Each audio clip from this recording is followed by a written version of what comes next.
Bonsoir à tous et à toutes. Bienvenue dans ce live. C'est le live numéro 30 de mon défi, 30 jours de live. Donc je vais vous laisser le temps d'arriver et je vais vous annoncer un scoop, c'est que je continue. Je vous avais fait un petit teasing hier déjà.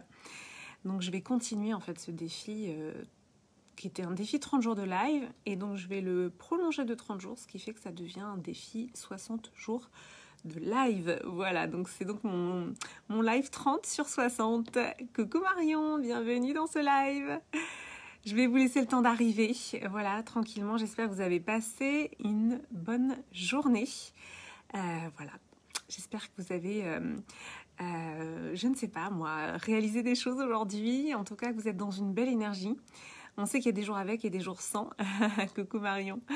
Donc j'espère que c'était un jour avec. Voilà, pour moi aujourd'hui c'était un jour avec beaucoup de prise de conscience, des moments aussi d'écriture, des moments de... Je me suis accordé du temps en fait pour réfléchir à tout ça. Donc pour ceux qui ne me connaissent pas, je suis Clémence, la fondatrice de The Positive Place. Et The Positive Place, ça s'intéresse à ce qui se passe à l'intérieur, à cette partie invisible de l'iceberg qui représente les 7/8e de notre fonctionnement. Donc je pense que c'est intéressant de s'y pencher un petit peu. Voilà, c'est mon postulat. Et aujourd'hui, donc chaque jour, je vous raconte une anecdote. Chaque jour, je vous raconte un moment de ma vie. Coucou Ariane. Une anecdote personnelle, un moment charnière, quelque chose soit qui s'est passé dans la journée, soit qui s'est passé auparavant dans ma vie. Et l'idée, c'est en vous partageant ces anecdotes personnelles, eh bien, que ça permette aussi pour vous d'en tirer des enseignements. Donc l'idée, c'est évidemment d'extrapoler, d'en tirer des enseignements plus larges, plus grands, et de voir comment ça peut résonner pour vous. Tac. Voilà, donc si vous êtes là, vous me faites un petit coucou dans le live. Voilà, il y a déjà Ariane, Marion qui sont là, les fidèles. Et puis si vous me regardez en replay, mettez-moi le hashtag replay. Et voilà, je suis toujours très heureuse de pouvoir répondre à vos commentaires et à vos questions. Alors aujourd'hui, j'ai envie de vous raconter quelque chose qui s'est passé pour moi, en janvier 2020. C'est un événement assez important et je m'en souviens très bien. Et c'était un peu une journée comme aujourd'hui, c'est-à-dire aujourd'hui, voilà, c'est une journée où je me suis autorisée à prendre du temps pour moi. Quand on est entrepreneur à son compte, on a toujours beaucoup de choses à faire. Donc il y a toujours un petit moment où je culpabilise de prendre du temps pour moi. Et en même temps, c'est toujours des moments de profonde réflexion et de profond ancrage. Et donc je me souviens très bien, en fait, c'était le 24 janvier 2020. Et donc ce jour-là, donc j'en ai aussi parlé, c'était un moment dans mes lunes qui était propice au repos. Et ce jour-là, voilà, c'était un peu une journée comme aujourd'hui, c'est-à-dire que je ressentais que j'avais besoin de prendre du temps pour moi. Il y avait finalement aussi parfois, je ne sais pas si ça vous arrive, mais quand on essaye de faire des choses, d'être dans l'action et qu'il n'y a rien qui fonctionne. Eh bien moi aujourd'hui, ces indices-là, je les prends au sérieux. C'est-à-dire quand je vois que l'ordi ne fonctionne pas, qu'il y a une mise à jour, que mon téléphone, que en gros les éléments sont contre moi, dans ce cas, c'est pas que je plombe la journée, mais je décide de, ok, je vais m'accorder un petit temps où je vais faire autre chose. Je vais aussi accueillir les signes de l'environnement quand ils sont en train de s'exprimer. Et donc cette journée-là, le 24 janvier 2020, voilà, j'ai ressenti ce besoin de me reposer. J'étais extrêmement fatiguée. Et je suis restée... tu connais bien Ariane. Et donc c'est une journée voilà, où j'ai passé l'après-midi dans mon lit à écouter des podcasts. Donc il y a une grosse partie aussi de mon travail où finalement j'écoute beaucoup de podcasts, d'audio, de documentaires. Je m'alimente en fait en permanence, je lis, voilà, ça fait partie aussi des choses qui sont importantes pour moi. Et donc j'ai écouté toute l'après-midi des podcasts, le podcast Métamorphose, peut-être que vous connaissez. Et je suis tombée sur le podcast, donc l'interview de Neale Donald Walsch. Peut-être que vous connaissez, c'est un Américain qui a aujourd'hui bien 70 ans, je pense. Et Neale Donald Walsch, en fait, il a passé toute une première partie de sa vie où il a enchaîné des très très grosses galères, où il s'est retrouvé à la rue. Et en fait, après avoir enchaîné autant de galères à un moment donné, il n'en pouvait plus et voilà, il a presque... Enfin, il raconte cette scène où il s'est retrouvé à genoux en demandant finalement à Dieu, mais explique-moi en fait qu'est-ce que j'ai fait et surtout explique-moi comment ça fonctionne parce que là je ne comprends pas en fait ce qui m'arrive. Et donc Neale Donald Walsch, à partir de là, il a écrit beaucoup de livres, notamment en plusieurs tomes, dont un qui s'appelle Conversation avec Dieu. Et voilà, donc Neale Donald Walsch, à partir de là, il a reçu, entre guillemets, des messages de Dieu. Donc, il canalise des messages. Donc, la canalisation en France, c'est quelque chose dont on ne parle pas beaucoup. Aux États-Unis, il y a beaucoup de gens qui font de la canalisation. Alors, moi, au départ, quand j'ai entendu parler de ça, je me suis dit, oh là, mais c'est quoi ce truc? Il parle avec Dieu, etc. Donc, j'étais assez dubitative. Il faut savoir que je ne suis pas baptisée, voilà, je n'ai pas de religion, etc. Évidemment, on est plutôt dans un pays de tradition judéo-chrétienne, mais en tout cas, moi, ça ne faisait pas partie de ma culture, en tout cas familiale. Et donc j'ai découvert qu'il y a aux États-Unis, il y a beaucoup d'auteurs, beaucoup de gens qui font donc, ce qu'on appelle de la canalisation. Et en fait, j'ai été touchée par ce que disait Neale Donald Walsch. Donc ce 24 janvier 2020, tout d'un coup, en fait, ce qu'il disait me paraissait évident. C'était d'une évidence pas possible. Et je vais vous lire la phrase, en fait, qui, moi, m'a le plus parlé, qui m'a le plus touchée. Il dit « Je choisis d'être l'expression de mes pensées les plus élevées. » Chacun de nous peut choisir d'être l'expression de ses pensées les plus élevées. Je vais expliquer bien sûr, mais je le répète une dernière fois. Je choisis d'être l'expression de mes pensées les plus élevées. Ça fait un petit peu écho à ce dont je vous parlais sur la force des pensées en fait, la force des pensées qui viennent et le soin qu'on peut apporter à nos pensées. Ça m'a beaucoup parlé parce que finalement, comme je vous dis, moi ce qui m'intéresse c'est cette partie invisible de l'iceberg, c'est ce qui ne se voit pas. Et en fait nos pensées elles ne se voient pas. Et on a environ 60 000 pensées par jour, c'est énorme, 60 000 pensées par jour. Et finalement dans le flot de pensées, eh bien oui, il y a des moments où on a des pensées de jugement, des pensées négatives, des pensées qui ne sont pas des pensées très sympas pour les autres. Et qui ne sont pas très sympas pour nous aussi, en fait. Et quand on observe ces pensées, à un moment donné, on peut aussi se dire que peut-être que ces pensées de jugement qui s'adressent aux autres, ces pensées de jugement qui sont envers soi-même, eh bien, on peut choisir de les stopper. On peut vraiment choisir de les stopper.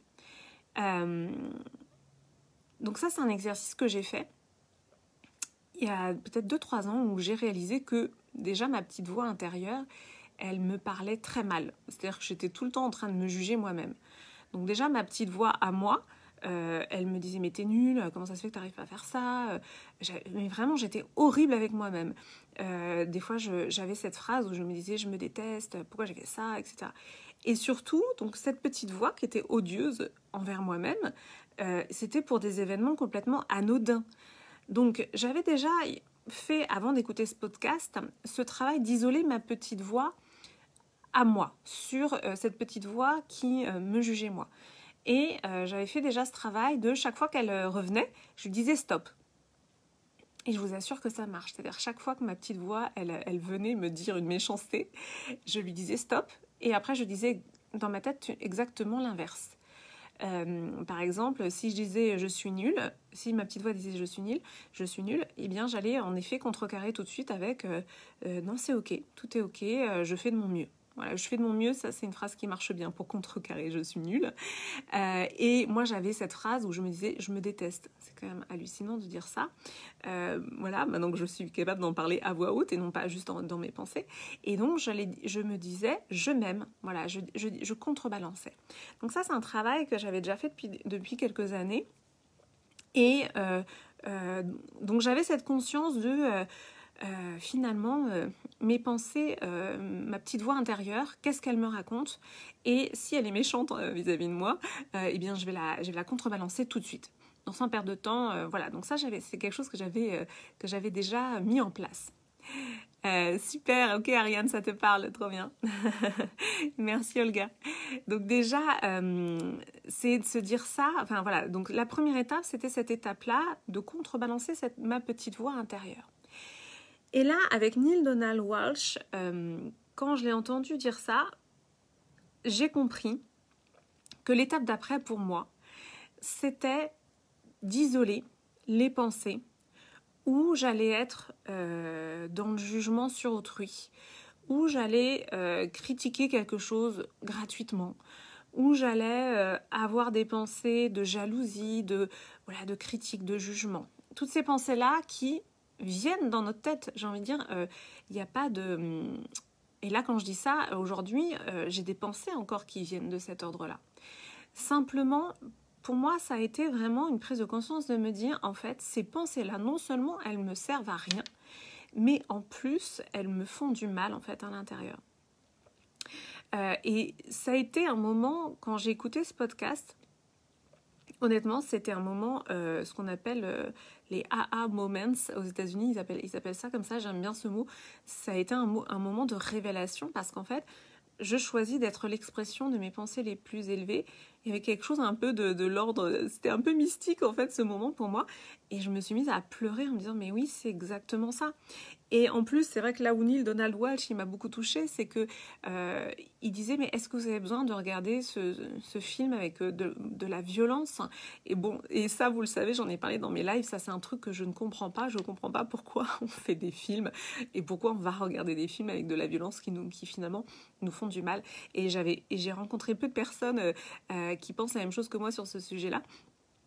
Ou en tout cas, si je rencontre de plus en plus de gens qui pensent la même chose que moi sur ce sujet-là, mais il y a aussi une habituation, j'allais dire, ça n'existe pas, il y a aussi qu'on s'habitue en fait à la violence. On s'habitue à la violence, notamment dans les films, dans les fictions, et ça devient une habitude, et on comprend pas, et quand moi je dis, mais ouais, non mais en fait, ça sert à rien de s'alimenter avec de la violence, je vois les gens me regarder comme ça.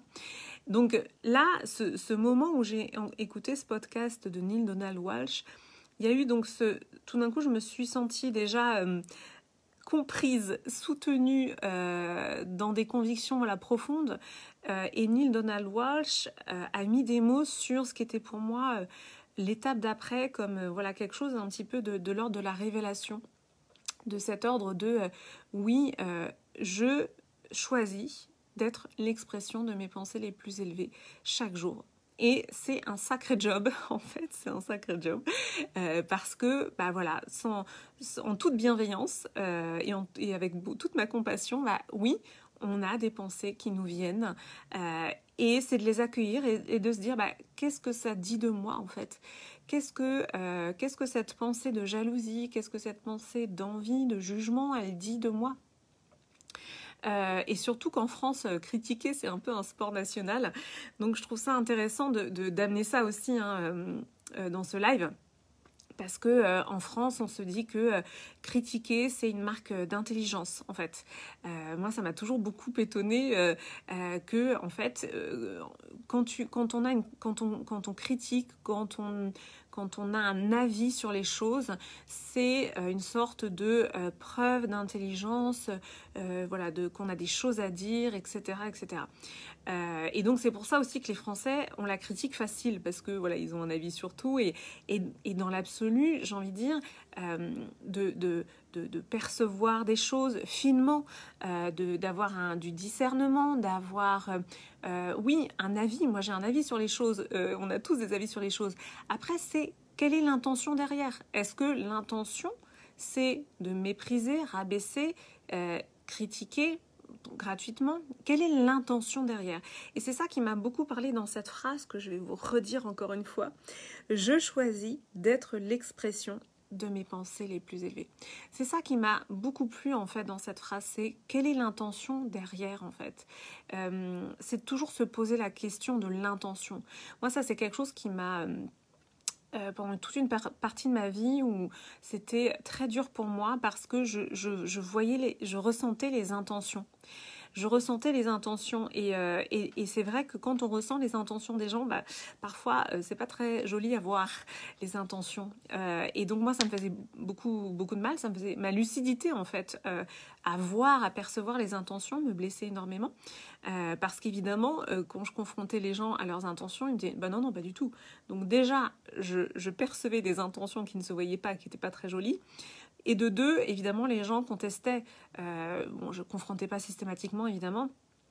Mais évidemment, les gens me disaient non, pas du tout, c'est pas du tout ça que je pensais. Avec le temps, j'ai appris à faire confiance à ces intuitions, à ce que je ressens. Et oui, il y a une partie de moi qui perçoit les intentions. Et j'ai envie de dire, quand on sait qu'on a 60 000 pensées par jour dans le cerveau humain, eh bien oui, dans ces 60 000 pensées, il y a parfois des pensées, des intentions qui sont pas très jolies, qui sont pas très belles à voir. Et c'est ok. Voilà, l'idée c'est juste d'en prendre conscience et pour moi c'est de les transformer et de se dire ok, comment je peux être l'expression de mes pensées les plus élevées aujourd'hui, chaque jour, comment je peux devenir un meilleur ou une meilleure humaine. Voilà, ça c'est une dimension qui m'a vraiment beaucoup parlé. Donc c'était le 24 janvier 2020, c'était une sorte de aha moment pour moi, une sorte de révélation très forte. Voilà, j'étais très émue quand j'ai compris ça. Et le lendemain, pourquoi je me souviens très bien de cette date, parce que le lendemain, le 25 janvier 2020, j'ai eu une nouvelle qui m'a terrassée, voilà, un séisme en fait dans ma vie et dans la vie de Charlie. Et j'ai compris après coup, et je comprends aujourd'hui, que, parce que pour moi, voilà, je pense qu'il n'y a pas de hasard, et j'ai compris après coup que ce moment de révélation que j'ai eu le 24 janvier m'a aidée à accepter la nouvelle qui est arrivée le lendemain. Alors, ça n'a pas été tout de suite, parce que voilà, c'était un tel séisme que j'ai accusé le coup, et ça a été très difficile, mais voilà, ça a été un moment, et c'est pour ça que j'avais envie de vous le raconter aujourd'hui, ça a été un moment de révélation, un aha moments, comme disent les Américains, donc un moment de compréhension comme une évidence, quoi, une évidence qui m'est venue. Et ça, c'est des choses qu'on connecte avec l'intuition et que vous pouvez aussi vous repérer quand dans votre vie, tout d'un coup, il y a des sensations, des choses qui vous semblent évidentes, où vous dites mais oui, c'est ça en fait. Et bien surtout, c'est de vous y tenir, j'ai envie de dire, de faire confiance à ces moments d'intuition fulgurante où vous entendez quelque chose, vous percevez quelque chose, vous avez une intuition et ça s'impose à vous comme une certitude.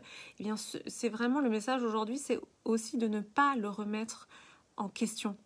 Si je reprends l'exemple de ce qui me tient à cœur, c'est-à-dire les films, tout le cinéma que je trouve extrêmement violent. Moi, je vais pas du tout au cinéma pour ces raisons-là. Et je trouve qu'il y a beaucoup trop de violence au cinéma. Dans mon environnement, personne ne comprend pourquoi je ne vais pas au cinéma. Et donc, ça peut en tout cas, en façade, ça peut créer un peu de tension. Après, je le dis très calmement, je veux dire, chacun est libre de faire ce qu'il veut. Moi, c'est juste que moi, personnellement, je n'aime pas aller au cinéma et c'est vrai que du coup, je n'emmène pas non plus mon fils au cinéma. Donc, si je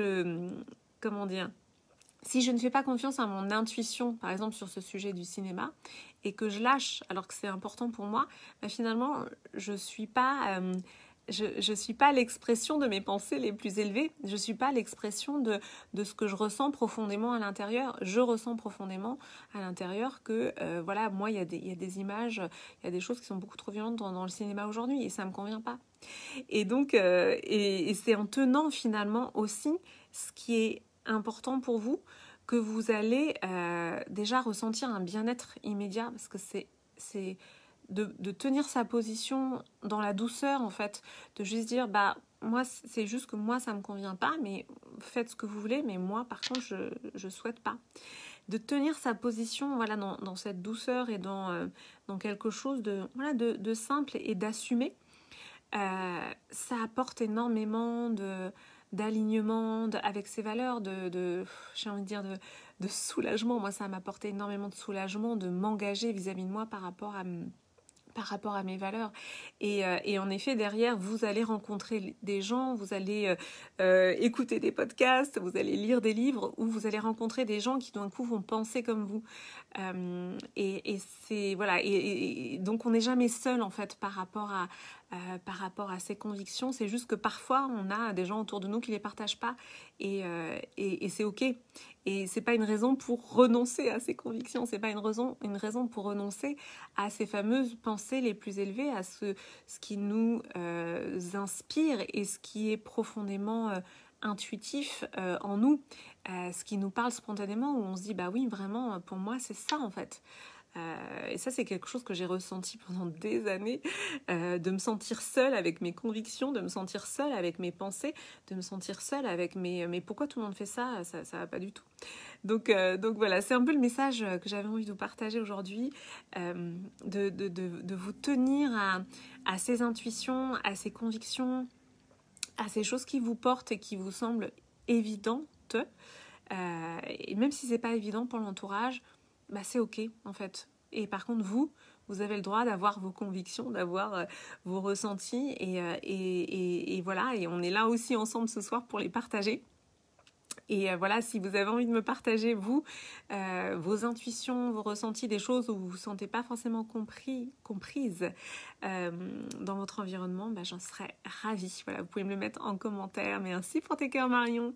Vous pouvez me le mettre en commentaire tout de suite maintenant ou en replay. Si vous êtes en replay, et voilà, ça me fera très plaisir de les lire. Voilà, donc c'était l'anecdote du jour, c'était mon histoire d'aujourd'hui sur ce AA Moments que j'ai vécu en janvier 2020. Voilà, j'étais très heureuse de partager ce moment avec vous. Merci pour celles et ceux qui sont en direct. Marion, Ariane, Olga, Valérie, voilà, super. Merci pour votre présence en live. Et puis, on se retrouve demain, puisque, voilà, pour celles et ceux qui n'ont pas suivi, je continue mon défi, qui devient un défi 60 jours de live. Voilà, je vous souhaite une très, très belle soirée et je vous dis à demain. Je vous embrasse. Ciao, ciao. Merci beaucoup, Ariane. Avec plaisir. Merci. À demain, je vous embrasse.